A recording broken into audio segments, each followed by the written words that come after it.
IMF کے بعد ایشیائی ترقیاتی بینک کا بھی 3 برسوں کے لیے $6 ارب فائنانسنگ کا اعلان۔ آئندہ سال $1 ارب 85 کروڑ سے زائد فائنانسنگ ہوگی۔ ایشیائی ترقیاتی بینک حکام کے مطابق سال 2026 کے دوران $2 ارب 30 کروڑ فائنانسنگ کا تخمینہ۔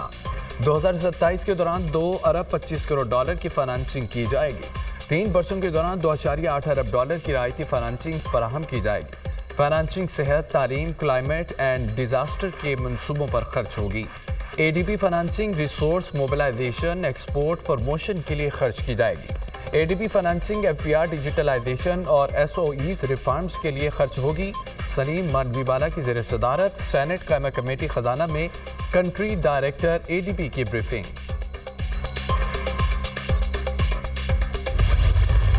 پاکستان میں سرمایہ کاری کے لیے حکومتی کوششیں رنگ لے آئیں۔ سعودی عرب کے سرمایہ کاروں کے وفد کی 3 روزہ دورے پر پاکستان آمد۔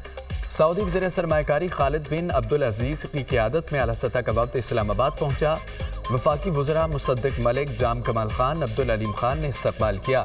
سعودی عرب کے سفیر نواف بن سعید المالکی بھی نور خان ایئر بیس پر موجود تھے۔ سعودی عرب و پاکستان کے درمیان $2 ارب سرمایہ کاری کے معاہدے متوقع 2027 تک $5 ارب سے زائد کی مجموعی سرمایہ کاری ہوگی۔ مختلف شعبوں میں سرمایہ کاری کے لیے 30 معاہدوں پر دستخط کیے جائیں گے۔ سعودی عرب کے ساتھ سرمایہ کاری معاہدوں کے لیے فریم ورک تیار۔ وزیر اعظم شہباز شریف آج سعودی وفد کے اعزاز میں عشائیہ دیں گے۔ سعودی وفد 11 اکتوبر کو national aerospace science and technology park کا دورہ کرے گا۔ عسکری حکام سے سعودی وفد کی ملاقاتیں بھی متوقع۔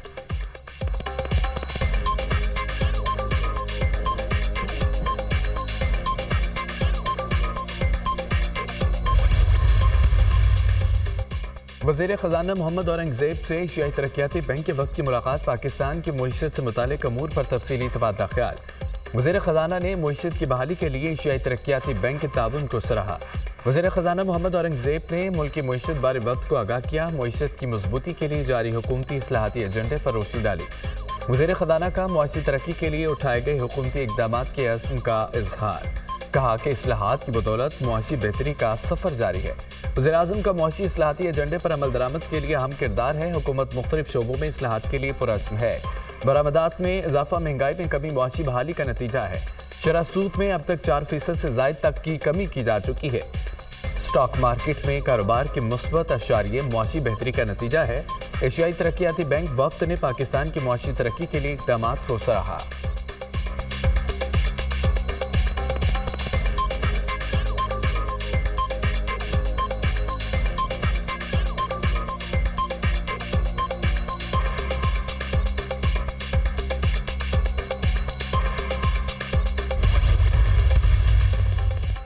دہشت گردوں کے ایک گروپ کا ضلع جوب میں فرنٹیر کور کی پوسٹ پر حملہ۔ سیکیورٹی فورسز نے دہشت گردوں کے کیمپ میں داخل ہونے کی کوشش ناکام بنا دی۔ کارروائی میں ایک خودکش بمبار اور انتہائی مطلوب دہشت گرد عمر عرف عمری جہنم واصل۔ شدید فائرنگ کے تبادلے میں حوالدار جمشید خان شہید ہو گئے۔ دہشت گرد عمر عرف عمری ڈپٹی کمشنر شیرانی کے قافلے کے حملے میں ملوث تھا۔ دہشت گرد سیکیورٹی فورسز اور معصوم شہریوں کے خلاف دہشت گردانہ کارروائیوں میں ملوث تھا۔ ہمارے بہادر جوانوں کی ایسی قربانیاں ہمارے عزم کو مزید مضبوط کرتی ہیں۔ سیکیورٹی فورسز کا ضلع میر علی میں خوارج کی موجودگی کی اطلاع پر آپریشن۔ شدید فائرنگ کے تبادلے میں 2 خوارج جہنم واصل۔ ہلاک خوارج کے قبضے سے اسلحہ، گولہ بارود اور دھماکہ خیز مواد بھی برآمد۔ ہلاک خوارج سیکیورٹی فورسز کے خلاف دہشت گردی کی متعدد کارروائیوں میں ملوث تھے۔ ہلاک دہشت گرد علاقے میں معصوم شہریوں کی ٹارگٹ کلنگ میں بھی ملوث تھے۔ ISPR۔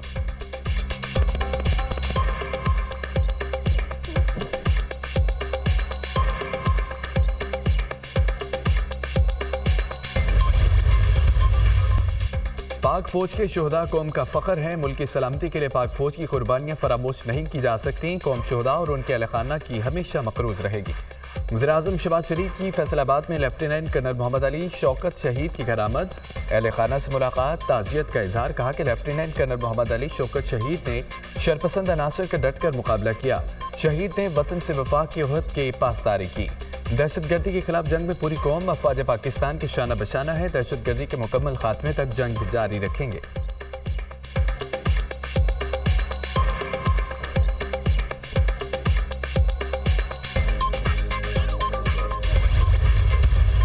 انسٹیٹیوشن کے خلاف قوم کو کھٹا کرنے کی کوشش کرے، although کہ آپ کے سامنے ہے کہ ان کے ساتھ کتنے لوگ ہیں کتنے لوگ نہیں ہیں، اس کی اجازت نہیں دی جاتی۔ ایک طرف آپ جرگہ کہہ رہے ہیں، ایک طرف آپ عدالت کہہ رہے ہیں۔ پاکستانی گورنمنٹ کا فیصلہ ہے کہ ہم کسی بھی صورت میں کوئی پیرلل جوڈیشل سسٹم کی اجازت نہیں دے سکتے۔ ہمارے سے وہ توقع نہ کریں کہ آپ ہمارے ملک میں اس طرح کی فساد کرانے کی کوشش کریں گے اور ہم خاموش رہیں گے۔ اور جو فسادی ہیں ان کے لیے بھی یہی میسج ہے کہ کسی طریقے سے اس کے لیے معافی نہیں ہوگی۔ اگر حقوق کی بات ہے تو گورنمنٹ بیٹھنے کو تیار ہے ان لوگوں کے ساتھ جو صرف حقوق کی بات کرتے ہیں اور طریقے سے کرتے ہیں۔ یہ نہیں ہو سکتا حقوق کی بات بھی کریں اور بندوق بھی اٹھائیں۔ حکومت حقوق کی بات پر بیٹھنے کو تیار ہے۔ یہ نہیں ہو سکتا کہ ریاستی اداروں کو گالیاں دیتے رہیں اور ہم چپ بیٹھے رہیں۔ ریاستی اداروں کے خلاف غلیظ زبان استعمال کی جاتی ہے۔ وفاقی وزیر داخلہ محسن نقوی کی پریس کانفرنس، کہا جرگے پر اعتراض نہیں، عدالت قائم نہیں کی جا سکتی، کسی بھی صورت میں متوازی عدالتی نظام کی اجازت نہیں دی جا سکتی۔ خیبر پختونخوا و بلوچستان نے پی ٹی ایم کے لوگوں کے نام 4تھ شیڈول بھی ڈالے ہیں۔ کل عدم پی ٹی ایم کی سہولت کاری کرنے والوں کی بھی گرفت ہوگی۔ پی ٹی ایم کا ساتھ دینے والوں کے خلاف کارروائی، شناختی کارڈ بھی بلاک ہوگا۔ گنڈا پور سے متعلق سوال پر کہا کہ پہلے علمین گنڈا پور سے پوچھ لیں کہ آئی جی اسلام آباد ان سے ملا یا نہیں۔ گنڈا پور نے پہلے ایک بیان دیا، اگلے دن کوئی اور بیان دیا۔ میں نے تو علمین گنڈا پور کو ڈی چوک میں نہیں دیکھا۔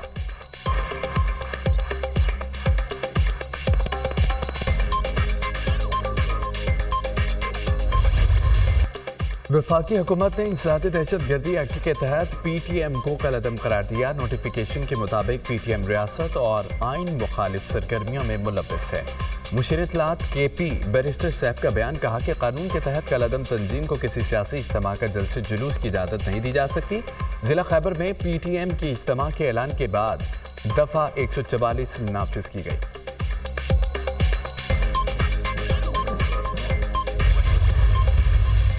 2-3 دن پہلے ہفتے کے دن احتجاج تھا۔ آپ جانتے ہو کہ خیبر پختونخوا پولیس کے لوگ پکڑے گئے جو پنجاب پولیس اور اسلام آباد پولیس پہ حملہ کر رہے تھے، اور اسلام آباد پولیس کا ایک جوان شہید ہو گیا۔ ایک صوبہ جو ہے وہ پورے ساز و سامان کے ساتھ وفاق پہ حملہ آور ہو رہا ہے۔ کیوں؟ کیونکہ مہنگائی کم ہو رہی ہے، کیونکہ آپ کی سیاست جو ہے وہ دفن ہو رہی ہے۔ نہ خود کوئی کام کرنا ہے، نہ کبھی کسی کو کرنے دیا ہے۔ جتنا بھی انہوں نے کوشش کی ہے، جو اسموگ انہوں نے پولیٹیکل پھیلانے کی کوشش کی ہے، ان کو ناکامی کا منہ دیکھنا پڑا ہے۔ لوگوں نے رسپونڈ نہیں کیا، اور اس کی ایک وجہ ہے، لوگوں کو جب کام ہوتا ہوا نظر آتا ہے، لوگوں کو جب ریلیف ملتی ہے، تو کوئی اس طرح کی چیزوں کو گھاس نہیں ڈالتا۔ ہمیں اسموگ کے ساتھ ساتھ سیاسی آلودگی کا بھی سامنا ہے۔ سیاسی اسموگ پھیلانے والوں کو ناکامی ہوئی۔ ایک صوبہ پورے ساز و سامان کے ساتھ وفاق پر حملہ آور ہوتا ہے۔ کیوں؟ آپ کا ایجنڈا ملک میں افراتفری پھیلانا ہے۔ اسلام آباد کا ایک جوان شہید ہو گیا، ان کو ناکامی ہوئی، لوگوں نے ان کو رسپانس نہیں دیا۔ عوام کو جب ریلیف ملتا ہے تو ایسے لوگوں کو گھاس نہیں ڈالتے، ان کو احتجاج کے لیے سرکاری لوگوں کو لانا پڑتا ہے۔ مہنگائی کم ہونے سے ان کی سیاست دفن ہو رہی ہے۔ مہنگائی کم کرنے کے لیے کام کرنا پڑتا ہے، یہ خود کوئی کام کرتے ہیں نہ کسی کو کرنے دیتے ہیں۔ ہم 7.8 ملین درخت لگا چکے ہیں، ان درختوں نے سلیمانی ٹوپی نہیں پہنی، ماضی کی طرح نہیں کہ 1 ارب درختوں نے سلیمانی ٹوپی پہنی ہے اور وہ کہیں نظر نہیں آ رہے۔ ہمیں بھارت کے ساتھ کلائمیٹ ڈپلومیسی کرنی چاہیے، اسموگ کی کمی کے لیے بھارتی پنجاب سے بھی بات ہونی چاہیے۔ وزیر اعلیٰ پنجاب مریم نواز کا تقریب سے خطاب۔ وزیر اعلیٰ مریم نواز نے کوئن پنجاب ایپ کا افتتاح کر دیا، اسموگ ہیلپ لائن 1373 کا بھی اجرا کر دیا۔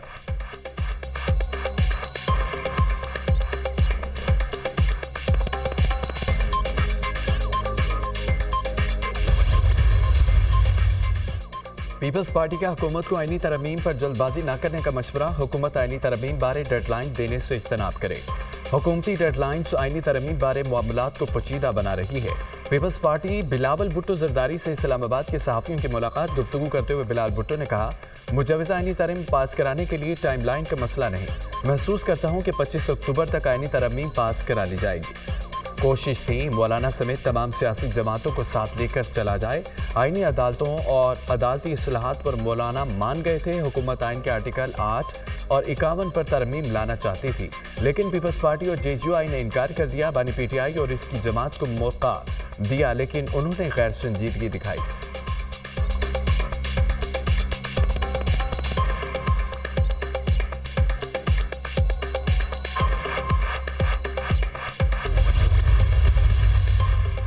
تحریک انصاف کے وفد کی مولانا فضل الرحمان کی رہائش کا آمد تحریک انصاف اور JUI کے وفد کے درمیان ملاقات مجوزہ آئینی ترامیم کے مسودے اور سیاسی صورتحال پر گفتگو تحریک انصاف کی قانونی ٹیم نے اپنے مسودے پر سفارشات دیں PTI وفد میں بیرسٹر گوہر خان سلمان اکرم راجہ حامد خان رؤف حسن شامل JUI وفد میں مولانا فضل الرحمان اور سینیٹر کامران مرتضی شامل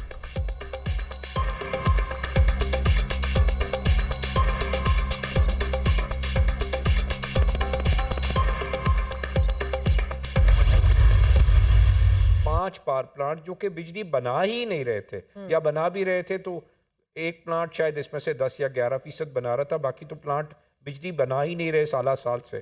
ان پلانٹوں کو جو آج بند کرنے کا فیصلہ ہے جس سے سالانہ 10,000 کروڑ اور ان کے ابھی 8-10 سال باقی ہیں، تو میں ہمارے SAPM جو خاص طور پہ اس ٹاسک فورس کو جو ہیڈ کر رہے ہیں، انہوں نے جو ہے اس کے اوپر ان لوگوں کے ساتھ بیٹھ کے جو ہے وہ بہت اچھی انویسٹیگیشن بھی کی ہے اور اس کے بعد اس کو کلوجر کی طرف لے جا رہے ہیں. کیپیسٹی پیمنٹ کا مسئلہ حل کرنا ہوگا، یہ پاکستان کی بقا کا معاملہ ہے. بند پاور پلانٹس کو پیسے دیے جا رہے ہیں. 5 پاور پلانٹس بجلی نہیں بنا رہے تھے. بجلی پیدا نہ کرنے والے پلانٹس کو آج بند کرنے کا فیصلہ کیا گیا. ہم کہہ رہے ہیں کہ جتنی بجلی بند ہے اسے پیسے دیے جائیں. ہم نے 40 خاندانوں کو خوشحال کر دیا. IPP سے کروڑوں روپے بچائے جا سکتے ہیں. 14 روپے فی یونٹ بجلی سستی ہو سکتی ہے. حکومت کا کام کاروبار کرنا نہیں ہے. سابق نگران وزیر گوہر اعجاز کی پروگرام دنیا مہر بخاری کے ساتھ میں گفتگو.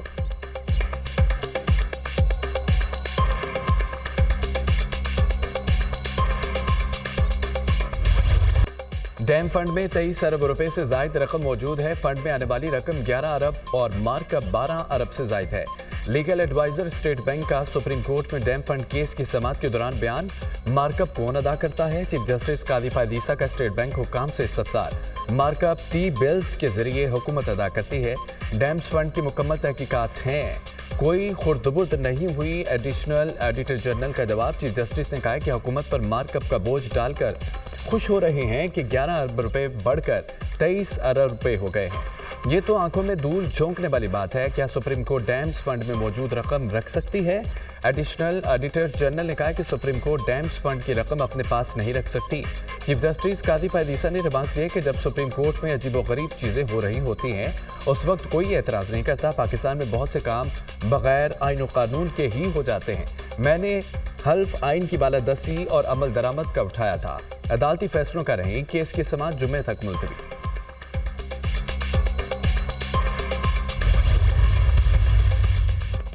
سپریم کورٹ کے مونال ریسٹورینٹ گرانے کے فیصلے کے باوجود سٹے دینے پر اسلام آباد ہائی کورٹ کا بڑا حکم. اسلام آباد ہائی کورٹ نے سٹے دینے والے سینئر سول جج انعام اللہ کو معطل کر دیا. سینئر سول جج انعام اللہ کو OSD بنا دیا گیا. چیف جسٹس عامر فاروق نے جج انعام اللہ کی معطلی کے احکامات جاری کیے. سینئر سول جج انعام اللہ کو فوری ہائی کورٹ رپورٹ کرنے کا حکم. چیف جسٹس نے سینئر سول جج کے خلاف انکوائری کا بھی حکم دے دیا. سینئر سول جج انعام اللہ کے انکوائری آفیسر سیشن جج کامران بشارت مفتی ہوں گے.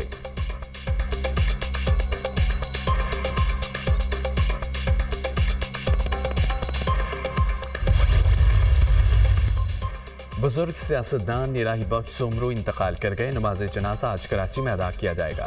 الہی بخش سومرو کئی روز سے علیل تھے. مرحوم کی عمر 98 سال تھی.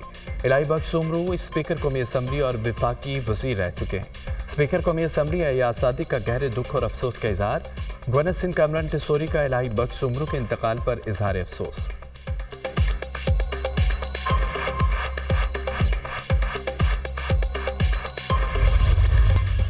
شمالی اسرائیل پر حزب اللہ کے راکٹ حملے میں خاتون سمیت 2 اسرائیلی ہلاک. حزب اللہ نے قریات شمونہ کو راکٹوں سے نشانہ بنایا. راکٹ نشانے پر لگنے سے کئی عمارتوں میں آگ بھڑک اٹھی. قریات شمونہ میں سائرن بجنے لگے. ہر طرف خوف و ہراس. حزب اللہ نے اسرائیل کے ساحلی شہر حیفا کو بھی راکٹوں سے نشانہ بنایا تھا.